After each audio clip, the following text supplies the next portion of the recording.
nothing here yet, so, now we do.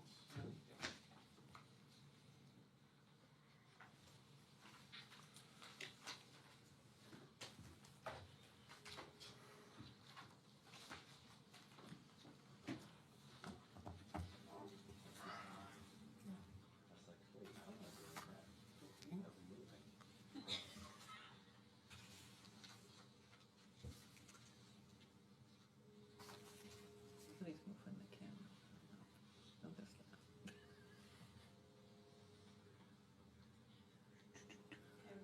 Somebody moved the camera. Okay. Now call the meeting of the Carbon County Board of Commissioners to order. Please rise for a moment of silence, prayer, and the Pledge of Allegiance. Father, we seek your wisdom daily. Be with us in making decisions that affect the lives and future of our families and communities. We pray that all communicate clearly, truthfully, calmly with each other and the public. Amen. Pledge allegiance to the flag of the United States of America and to the republic for which it stands, one nation, under God, indivisible, with liberty and justice for all.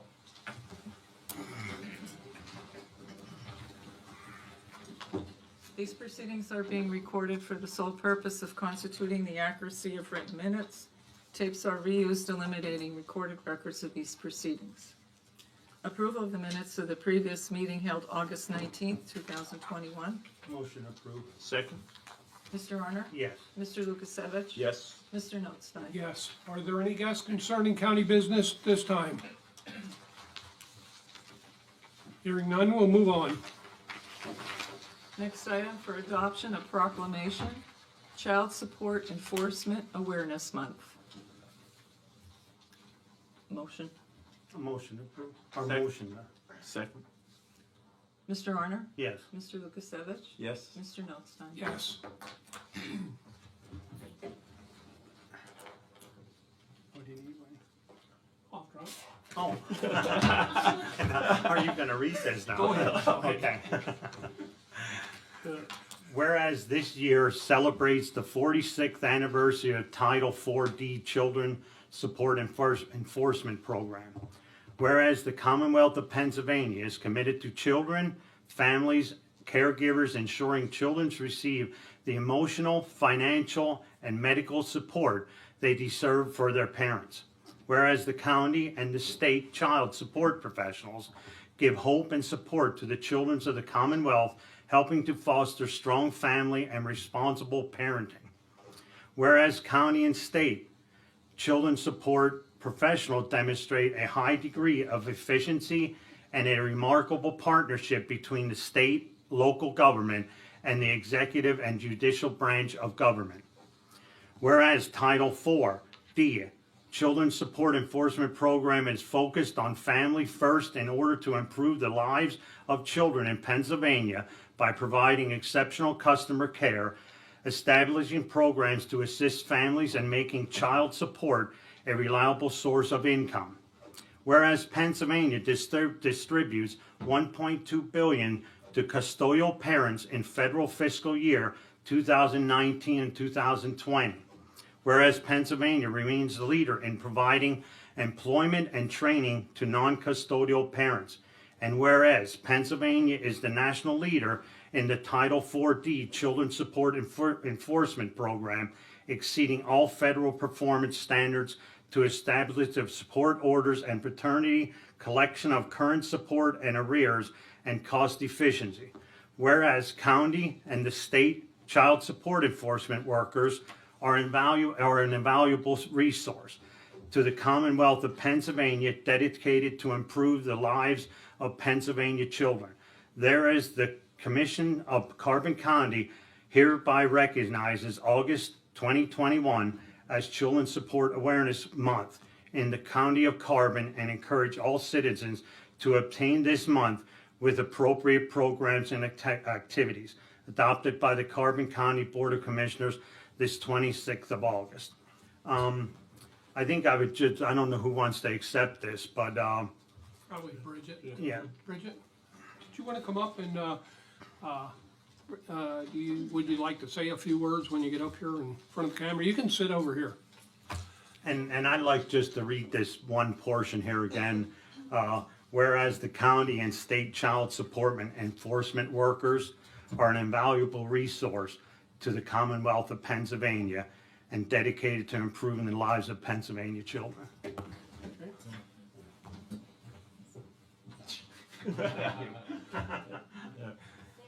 We just obviously want to say thank you for the support and the declaration of August. I know I feel that my amazing staff deserve more than 1 month out of the year to feel that appreciation for the hard work that they do. We do face many obstacles statewide, countywide, with transportation, with job availability, but my team does actually have the highest ratio of cases per officer, at almost 900 apiece. So with the work of all of the staff pulling together and our teamwork, we're still able to utilize all the resources that we have and to continue to collect. We collected 6.7 million last year in carbon, which then goes out to other counties, other states, and other agencies such as Children and Youth in not just Pennsylvania, across the U.S. So they've done a fantastic job, and thank you for your support. Of course, the courts for their support, working together to collect for our children and our families.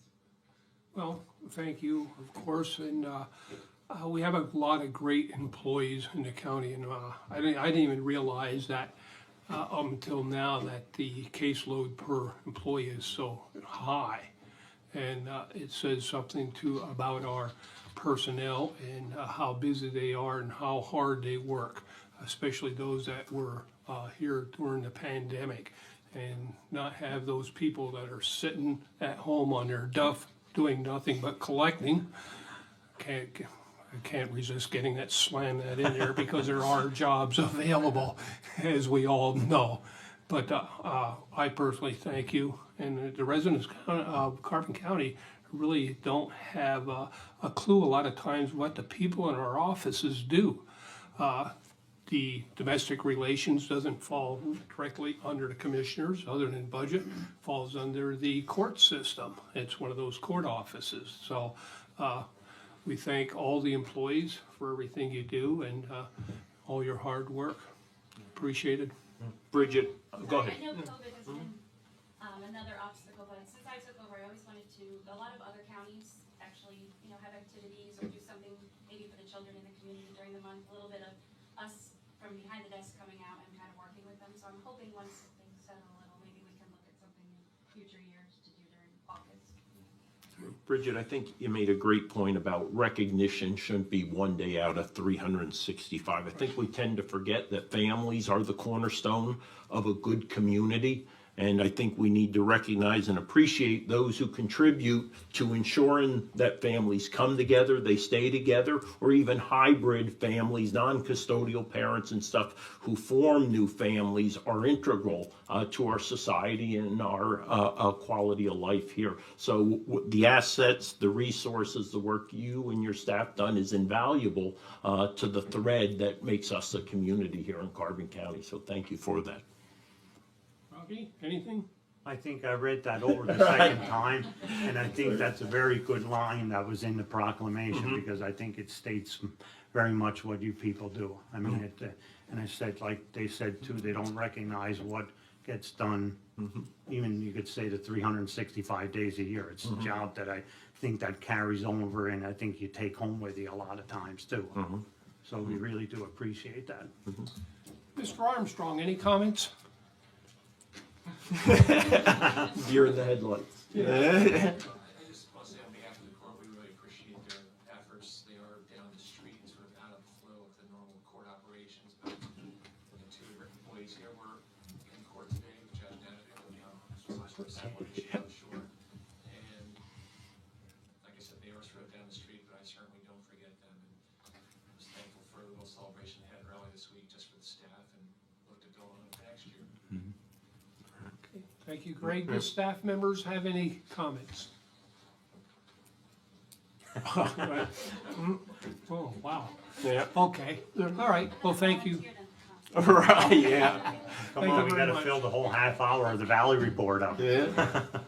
The meeting won't be long today. If you'd like to stick around, I know you're extremely busy. Unless Colton has any questions right away, we'll move on. Put the new guy in the block on the spot. Okay, thank you, ladies. Thank you very much. Okay, Okay, moving on. the report of executive sessions held. There was one executive session held on August 19th, Thursday, August 19th at 1:30 PM for litigation reasons. Department reports, the budget transfers. Move to accept. Second. Mr. Arner? Yes. Mr. Lukasevich? Yes. Mr. Notstein? Yes. There were no supplemental appropriations. Expenditures, approval of check numbers 223009 through 223146 for expenditures to the general fund clearing account totaling $1,269,468.55. Motion approved. Second. Mr. Arner? Yes. Mr. Lukasevich? Yes. Mr. Notstein? Yes. The treasurer's report. Move to accept. Second. Mr. Arner? Yes. Mr. Lukasevich? Yes. Mr. Notstein? Yes. Ron? So this morning I asked the chairman if I could just give you a little update on the hotel tax collections for mid-year. So under the expenditures that you just approved, you can see that we have a transfer of $488,709.92 from the hotel tax fund. That is the second quarter distribution of the hotel tax. Out of that, $19,548.39 representing the 4% that the county is allowed by law to retain for administrative purposes of the act, and the remaining $469,161.53 will be sent to the Pocono Mountain Visitors Bureau, as the hotel tax can only be used for expanding tourism. So the payments go to the regional tourism agency. The collections to date for mid-year are $910,468.56 compared to last year at that time of $445,177. And the third quarter is historically the largest quarter that we collect. Last year that was $484,000. So far, our second quarter has surpassed what we would normally collect in the third. For the year of 2020 as a whole, we collected $1,328,000 roughly. So we're well on track to exceed that. And in comparison, back in 2019, for the first and second quarters, we only raised in total $399,000. So last year we saw a noticeable jump with short-term rentals due to COVID-19, and it appears that those numbers are just continuing to climb. For all of 2019, we only collected $934,000. So you can see the jump, 934 to 1.327 to well over 900,000 already at mid-year this year. So just to let you know that the hotel tax collections are soaring. Ron, can you mention the impact of the change in the collection process when it comes to the short-term rentals and Sure. that impact? Sure. Back in 2000, I guess it was 2019, the state enacted, I think it's Act 181 or Act 18. I forget the act number. But anyway, what that did was that required all third-party companies, anyone who collects booking monies on behalf of the owner of a property, was then mandated not to turn that money over to the individual homeowner, but they were required to remit it directly to the state and to the county, the 6% sales tax and of course the local hotel tax. So that dramatically increased the numbers as well. Also, what we're finding is a lot of local municipalities are enacting their own ordinances. So we're having an uptick of people getting licensed. However, because of a flaw in the state legislature's rule concerning hotel tax, when places such as Airbnb and VRBO remit to us, they are remitting a check in one large amount, and we have no way of telling who they're paying on behalf of. Now, there is legislation out there to plug that hole, but right now, if someone called me on the telephone and said, there's a bed and breakfast across the street from me, are they paying the hotel tax? I could not honestly answer yes or no, because they could be working through a third-party platform of which I am not getting a detailed report telling me that they're paying. So also, the problem that I come across is because of that, Carbon County does not necessarily require a bed and breakfast to license with us, because naturally, if you're dealing strictly with third party, you're not going to be remitting any payment to us under your own tax number. However, a lot of the municipalities are insisting that you have a Carbon County hotel tax number. Once you get one from me, you are required to file a report, even if it's coming up just zeros. So there's some gaps in the laws that we need to clean up on this, but all in all, collections are very robust. Quick question, I guess, then, is that something the county can or should require? Would we have to do an ordinance to require that? Would it help us at all? To what? Require the, that they submit that information or get a license. You already issued the license? What I would suggest the commissioners do would be to get on board with our state senator and our local representatives and have them push the legislation to supply that information. There would be no point in us carrying a couple hundred licenses that are consistently going to get zero reports. However, if we at least had the information on who Airbnb is remitting for, we would have a better handle on what's out there within the county. Yeah, and I think a lot of the townships are going through, like you said, redoing their policies, because it's like a lot of people are complaining that they have a bed and breakfast next to them or whatever, and it's not even registered. So I think that's something that each township and municipality is going to have to do. Yeah. You know, at least try to keep track of it. Yeah, and they're going through the permit process in order to identify and locate these properties. Right. Whereas the license that's issued through my office is strictly a revenue license, so there's a difference there. Mm-hmm. I don't want to turn my office into the bed and breakfast police. You know, so No. you know, our requirement was if you're not going to be paying us, there's no sense in opening a license. However, we'll gladly do it if you want to comply with the local ordinance, but be advised that once you do that, even though you don't have any revenue to turn over to us, you will have to supply us a zero report. Just to make sure that you're still out there. You don't have this prime sponsor, do you have is there a? I don't have that information in front of me, Commissioner, but I can get it for you. Yeah, okay, so we can contact our legislators. Okay, thank you, Ron. Thank you. Okay, at this time, we'll recess our meeting, our commissioners' meeting, to go into our recessed salary board meeting. Are there any guests concerning salary board business at this time? Hearing none, Board of Executive Sessions held? there was one executive session held on August 23rd, 2021 at 1:30 PM.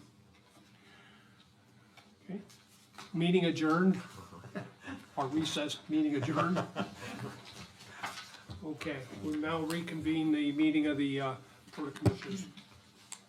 Okay, the next item is the personnel report. Move to approve. Second. Mr. Arner? Yes. Mr. Lukasevich? Yes. Mr. Notstein? Yes. Correspondence was received as listed. Copies will be made available to the press upon request. 2020 ESG grant for approval. Posting of a public hearing to be held September 2nd, 2021, during the regular commissioners meeting to consider a modification/amendment to the 2020 ESG program. Motion approved. Second. Mr. Honor? Yes. Mr. Lukasevich? Yes. Mr. Notstein? Yes. Planning and Development, CDBG. Change order number 1 to the contract with Pioneer Construction Incorporated of Honesdale, Pennsylvania for sidewalks, ADA handicap ramps at the corner of Iron Street, 2nd, 3rd, and 6th Street, fiscal years 2016, 17, and 18. This is due to additional work needed. The additions total $17,954.12 for a new contract price of $211,590.23. Motion approved and execute. Second. Mr. Honor? Yes. Mr. Lukasevich? Yes. Mr. Notstein? Yes. Purchase of service agreements. Purchase of service agreements with Edwards Business Systems of Wyomissing, Pennsylvania for a color laser printer at a cost of $916, and with the proposed .0236 black and white and .0968 color copy to be billed quarterly for the 911 Communications Center. Maintenance will be fixed for the first 3 years. CoStar's contract number 001-046. Move to approve and execute. Second. Mr. Honor? Yes. Mr. Lukasevich? Yes. Mr. Notstein? Yes. Another purchase of service agreement with Edwards Business Systems for a color laser printer. Same cost, $916. Same cost per copy to be billed quarterly. For the Planning and Development Office, maintenance is fixed for 3 years, and the maintenance will increase 5% each year. CoStar's contract number 001-046. Move to approve and execute. Second. Mr. Honor? Yes. Mr. Lukasevich? Yes. Mr. Notstein? Yes. The Solicitor's Report. Thank you, Parks and Recreation, for approval and execution. Special activities agreements submitted for Boy Scout Troop 777 of Tamaqua. Monday night meetings from 6 p.m. to 8 p.m. and occasional weekend campouts at Camp Apple Tree. Motion approved and execute. Second. Mr. Honor? Yes. Mr. Lukasevich? Yes. Mr. Notstein? Yes. Lake Park for approval and execution. A special activities agreement submitted by Kathy Robb and Gregory Pastor, Summit Hill, for a beach wedding, Saturday, September 25, 2021 at 1 p.m. Move to approve and execute. Second. Mr. Honor? Yes. Mr. Lukasevich? Yes. Mr. Notstein? Yes. For approval and execution, a special activities agreement submitted by Bobby Hefferon and Richard Beagle of Lehighton for a beach wedding, Saturday, October 23rd, from 2 p.m. to 6 p.m. Motion approved and execute. Second. Mr. Honor? Yes. Mr. Lukasevich? Yes. Mr. Notstein? Yes. Tax assessment, communication received from tax assessment verifying that the taxpayer, Mahoning Township, is due a refund of county real estate taxes. The reason is they have purchased several properties, and being as it was transferred to a municipality, is exempt for a period of the year. So a total of refund of county taxes is $1,094.90. Motion approved and make payment. Second. Mr. Honor? Yes. Mr. Lukasevich? Yes. Mr. Notstein? Yes. Further business? Hearing none. Commissioners' reports. Mr. Honor? None at this time. Mr. Lukasevich? Yeah, first and foremost, want to recognize the separations of Mr. Donnelly and Mr. Rarick from our liquid fuels program, our two only members of that program this year, but we appreciate the work they've done helping when it comes to bridge, communications towers, and the things of that nature. Another demonstration, though, of the challenges with summer part-time hires. Yeah, that if we you have. don't mind, to add to that years ago, when we were hiring 60 people at a time for the bridge and road crew programs and litter programs, we were turning applicants away and having a tough time making a decision. When we get one application this year, basically, and it goes back to what I said earlier. You know, people don't want to work and just want to sit at home. So Right. Well, I'll how say. things have changed. Yeah, well, I'll say Gunnar Rarick had some very good mentoringship one-on-one there with Mr. Donnelly, so good for him. I do want to give a brief update. We just received another monthly update from the Emergency Rental Assistance Program that ends September of 2022. You know, the federal numbers, $47 billion have been disseminated for that. Only 10%, or about 4.6 billion, has actually been expended. And there is concern about the low expenditure rates. I would argue it's a double-edged sword in regards to those numbers. But taking it down to Carbon County, if I think many recall, we had $4.221 million available. And as of right now, our expenditure rate is about 20.5%, or $865,000 of that 4.221. In Carbon County, we've had an approval rate of 96%, with 154 being approved. Positively impacting, and ties into today's proclamation, 240 children, 274 adults positively impacted by that assistance in support of arrears, future utility, rent, and housing stability funds. To note, Lehighton is the highest number of recipients with 47, Lansford with 26, and Nesquehoning and Palmerton with 14 each. Again, keep in mind that program will extend through September of 2022 right now, or until funds are exhausted. And we continue to appreciate Catholic Charities, you know, for the management of that program. And lastly, 13 September here, Mr. Jerry Strubinger came to us and asked about the status of home rule in Carbon County. And the fact is, there is a latent and incipient movement for a government study commission. I've been committed to education of civics in the community over the last couple of years. And in that lane, on 26 October, exactly 2 months from today at 2:30 p.m., I will be hosting a virtual guided discussion with the individuals and organizations who actually or literally wrote the book on home rule for the governor's Center for Local Government Services. So I will be having a 1 hour virtually live stream conversation, and I would ask that anyone who's interested in the value of a government study commission participate in that conversation with me. More details to follow on that. That's all I have. Mr. Notstein? Yeah, I have one item I just want to, and the news media has probably already received this, remind everyone that on September 10th, Friday, September 10th at 8:45 a.m., we will be commemorating the 20th anniversary of 9/11 in Josiah White Park. Our keynote speaker will be Major Gerald New. I don't have all the background on the general, and I'm sure Christine Leclerc can give you more detail than that. Hopefully the weather will be nice for that day. Hopefully there won't be too much background noise from traffic. That's a big problem that we always have in the park there. Probably a half hour, 45-minute program at most.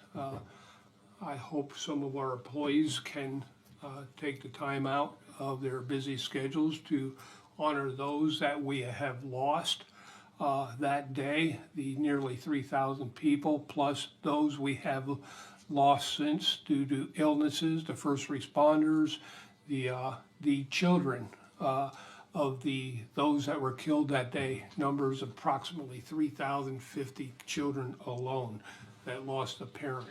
So, and we'll have more on that later, but please come out and honor those first responders that died. The 348 firemen, I think it was 78 police officers and emergency medical personnel, knowing when they ran into those buildings that they may not come out, and they did manage to save many, many lives through their bravery. Although they were not volunteer, but they were paid people, and all emergency responders deserve some recognitions for the dangers they face every day. So that's all I have. Yeah, if I may mention on Major New, I think probably Kelly or Amy might recall, Major New took over a very problematic junior ROTC program at Panther Valley and turned it around. So I believe he has since left to another school, but again, he has had a very positive impact on many youth here in Carbon County.